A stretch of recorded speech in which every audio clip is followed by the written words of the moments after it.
Voici Excel. Dans Excel, on fonctionne par cellules. Donc, en ce moment, j'ai sélectionné la cellule B3. Donc, le B étant l'entête de colonne et le 3 étant la ligne. Et vous allez voir, Excel a plusieurs colonnes et plusieurs lignes. Si vous sélectionnez une cellule, le numéro de celle-ci s'écrit à cet endroit. Pour sélectionner différentes cellules, vous pouvez soit sélectionner avec la souris, soit l'écrire dans la zone ici. Je vais retourner à la cellule A1 ou descendre avec les flèches de votre clavier. Donc ici à gauche, ici à droite, en haut, en bas. Je peux également sélectionner Tab. Et quand vous allez inscrire du texte, vous allez devoir sélectionner Entrée pour que ce que vous avez saisi s'actualise. Dans Excel, pour enregistrer un document, un nouveau document, je vais vous inviter à cliquer sur Fichier, Enregistrer sous et ensuite sélectionner Parcourir. Donc, en sélectionnant Parcourir, vous avez accès à tous les emplacements de votre ordinateur. Pour ma part, je vais toujours sélectionner le bureau, mais vous pourriez sélectionner votre OneDrive. Dans votre OneDrive ou dans votre bureau, vous pouvez sélectionner un dossier et si vous ne le faites pas, assurez-vous qu'il n'y ait pas plein de documents que vous aurez enregistrés sur le bureau. Donc, je peux le renommer.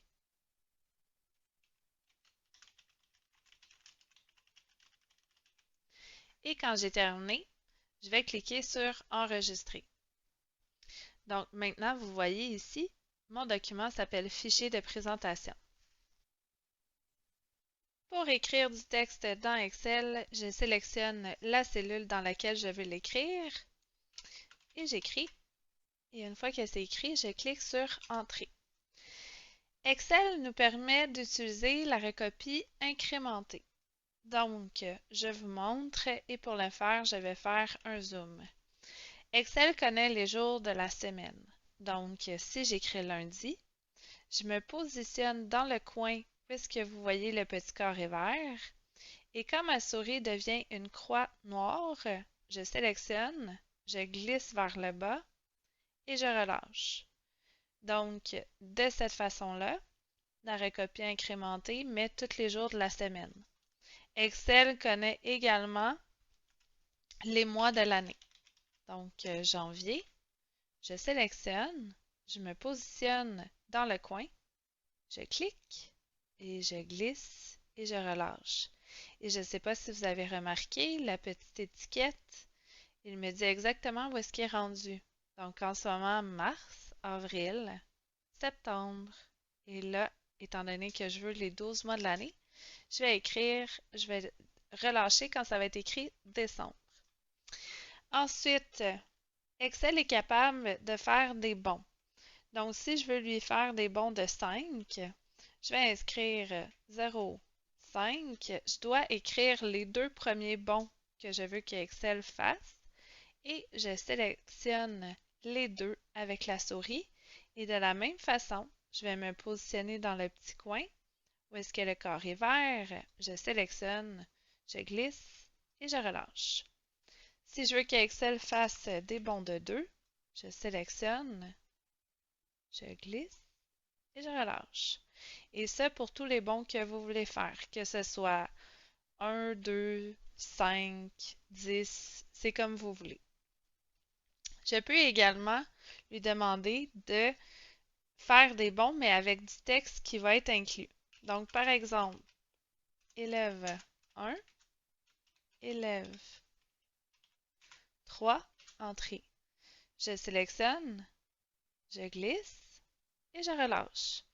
Il a fait des bonds. Je peux également lui faire des bonds de 1. Donc, toujours lui mentionner quel bond que je veux qu'il fasse. Donc, toujours lui donner deux exemples. Je glisse et je relâche. Alors, c'est pour la copie incrémentée. Je vais vous montrer maintenant pour les jours ici de la semaine. Donc, par exemple, que je vais avoir seulement lundi au vendredi pour les jours de la semaine et non pas la fin de semaine. Donc, ce que je vais faire, c'est que je vais faire ma recopie incrémentée. Donc, je recommence début, je fais lundi, je sélectionne, je glisse. Et si vous voyez, il y a une option ici qui est apparue. Je clique et je vais lui dire incrémenter les jours de semaine. Donc, en le sélectionnant, il fait seulement du lundi au vendredi pour chaque séquence. Donc, si vous avez remarqué tantôt, j'ai rapproché les cellules afin que vous puissiez voir le petit carré vert que je voulais vous montrer. Et ça, c'est ce qu'on appelle le zoom. Donc, le zoom ici, vous pouvez cliquer sur zoom arrière, vous pouvez cliquer sur zoom avant.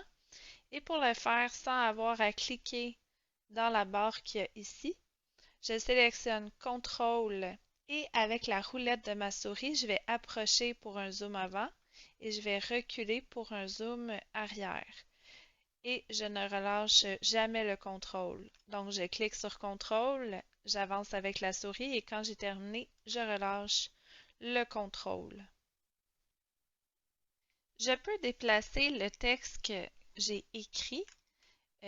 Si par exemple, j'aimerais que mes cellules soient l'une à côté de l'autre au lieu de une en dessus de l'autre, donc je peux déplacer le contenu de mes cellules. Je sélectionne les cellules à déplacer, je me positionne sur une des lignes vertes et quand vous voyez que la souris est exactement comme celle à l'écran, c'est que je peux déplacer le contenu des cellules. Donc, je clique avec la souris, je glisse, donc vous voyez le carré me suit et je relâche. Donc, je recommence, je sélectionne, je me positionne sur une ligne qui est verte, je glisse et je relâche.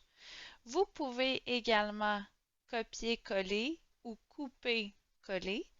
Donc, dans le cas où je voudrais couper, vous avez le raccourci qui est sur votre clavier CTRL-X. Je sélectionne où je veux coller et je fais CTRL-V. Donc, je répète CTRL-X, je me déplace et je colle en faisant CTRL-V. Ou bien, je peux cliquer à droite sur la souris, faire couper, sélectionner dans la cellule dans laquelle je veux coller, cliquer à droite et faire ici coller. Donc, vous avez également le raccourci qui est disponible. Maintenant, pour copier, je sélectionne ce que je veux copier, je clique à droite et je fais copier. Je clique dans la cellule dans laquelle je veux coller, je clique à droite et je fais coller. Vous pouvez également encore faire CTRL-C pour copier. Donc, sur le clavier CTRL-C, je clique dans la cellule D1, CTRL-V.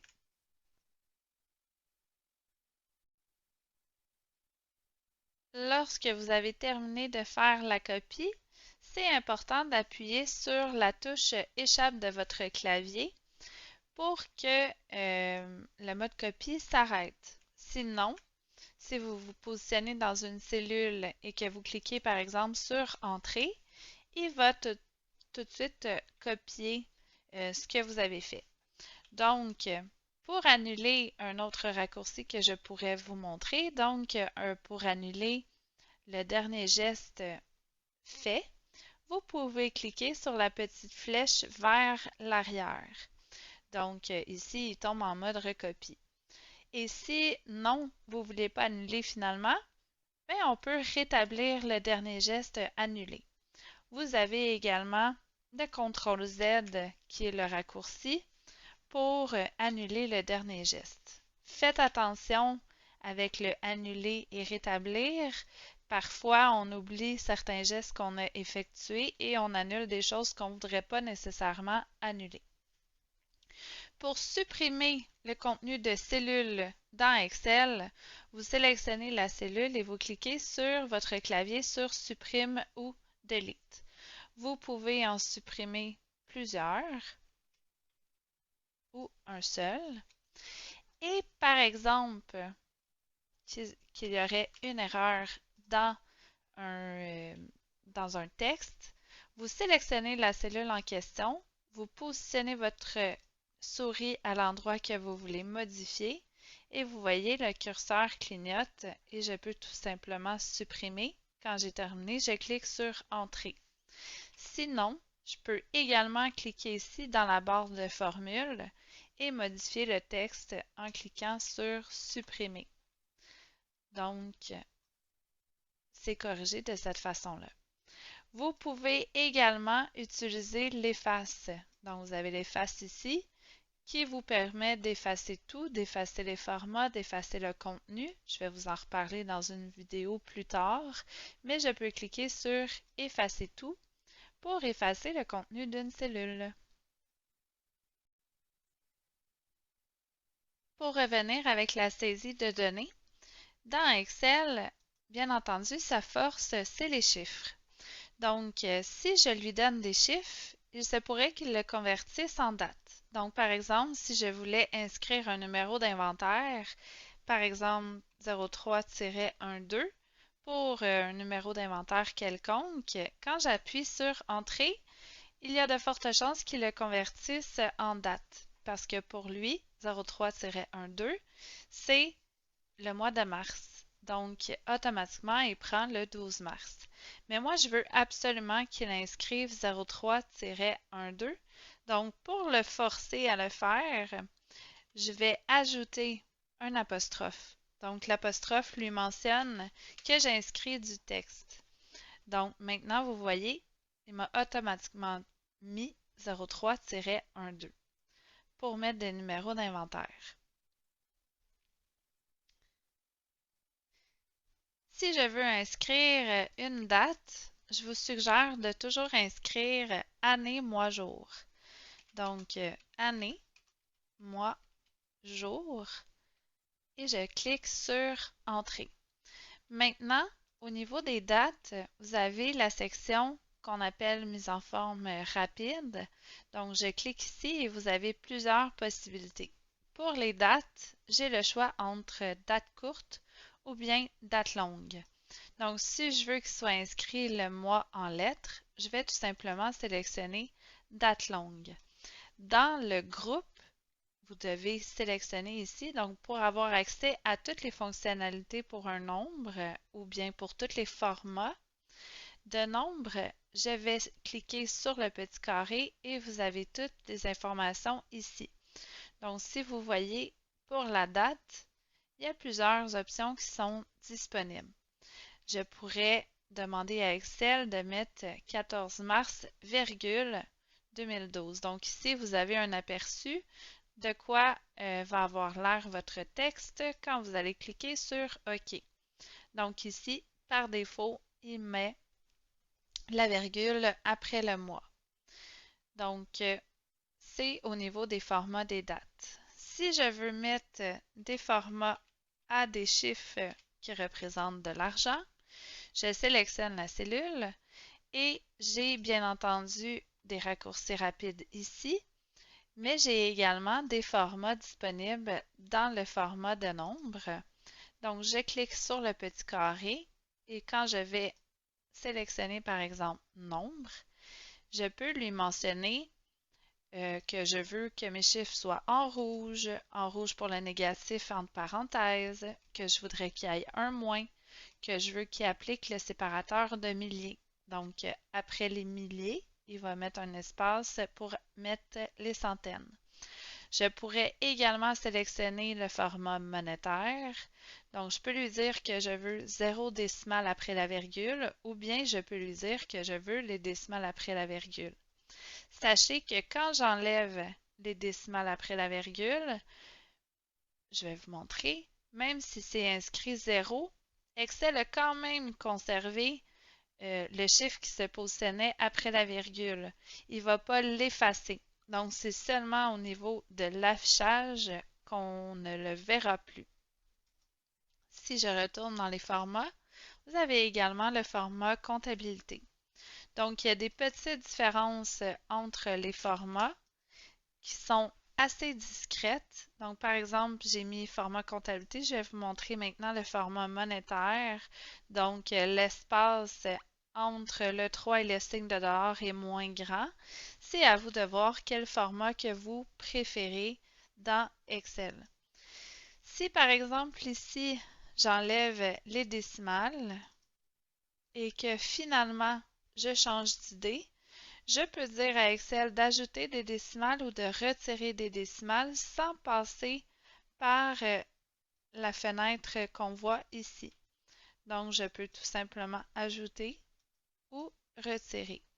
Donc, comme vous avez vu, vous avez les formats rapides. Si vous voulez appliquer, par exemple, le euro, vous l'avez ici de disponible. Donc, il y a plusieurs formats disponibles que je vais vous laisser explorer, bien sûr, par vous-même. Au niveau des dates, vous avez des formats différents tels que je vous l'ai montré, mais également Excel peut traiter des heures. Donc, si j'inscris ici, il a converti mon chiffre, bien sûr. Si j'ai inscrit ici 13h30, donc ça ici, ça fait partie des formats qui sont disponibles. Mais si je viens à cet endroit-là, je pourrais dire que non, je ne veux pas 2 points, je veux un H à la place. Donc, il va le convertir. Vous avez également le format pourcentage qui est disponible. Cependant, le format pourcentage est particulier. Donc, vous l'avez ici, soit dans la barre de format de cellule, ici pourcentage, ou bien vous avez dans l'accès rapide. La particularité, c'est que quand j'applique le format, il va faire automatiquement x100. Donc, si le chiffre est déjà inscrit, je sélectionne ma cellule et je clique pour cent. Vous voyez ici, il a fait x100. Donc, j'ai 1500%. Ce que je suggère, c'est d'appliquer le format avant même d'écrire le chiffre. Donc, de cette façon-là, on va éviter d'avoir à réécrire tous les chiffres. Donc, ce que je suggère, on applique le format, donc %, et j'écris ensuite le chiffre. C'est ce qui complète le groupe de format de cellules. Il y en a quelques-uns que vous pourriez aller explorer. Par exemple, numéro de sécurité sociale, numéro de téléphone qui font partie des formats intéressants. Maintenant, j'aimerais vous montrer le groupe police, mais je vais commencer par effacer tout ce qu'il y a dans ma feuille. Donc, pour sélectionner toute la feuille au complet, je prends la souris et je vais cliquer sur le triangle. Donc, vous voyez le triangle ici. Et je vais cliquer sur Effacer tout. En cliquant sur Effacer tout, ça l'efface l'ensemble de ma feuille. Donc, je peux inscrire n'importe quel texte et mon exemple serait numéro d'employé. Donc, j'inscris numéro d'employé. J'aimerais bien sûr que le O soit un petit O en exposant. Donc, pour le faire, je vais sélectionner mon texte, je vais dans la barre de formule et je sélectionne seulement le O. Je clique ici, je vais dans le groupe police et je vais cocher ici exposant. Étant donné que j'ai sélectionné seulement le haut, il va appliquer ce format-là seulement sur le haut. Donc, je clique sur OK et une fois que j'ai terminé, je clique sur Entrée. Donc, vous voyez ici, j'ai le numéro d'employé. Vous pouvez appliquer à votre texte le format gras, le format italique, le format souligné.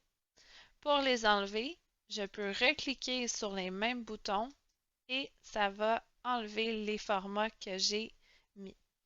Je peux mettre une couleur de fond de cellule, donc il y en a plusieurs ici. Donc par exemple que j'aimerais que ce soit en rose. Je peux également appliquer une couleur de police différente. Donc par exemple ici, je vais le mettre en blanc. Je peux modifier la police d'écriture de mon document et en cliquant sur la flèche qu'il y a ici, vous avez toutes les polices disponibles dans votre ordinateur. Je peux modifier la grosseur du texte, mais il faut faire attention ici, le texte peut être caché derrière une cellule. Donc, dans ce cas-ci, je vais élargir la cellule ici. Donc, je me positionne sur la ligne entre le A et le B et je glisse.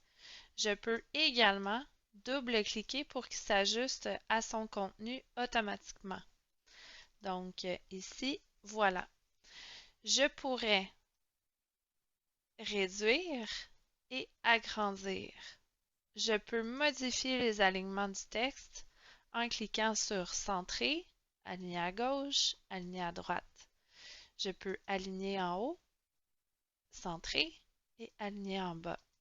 Donc, si je veux que ça soit centré dans ma cellule, je peux sélectionner ces deux alignements.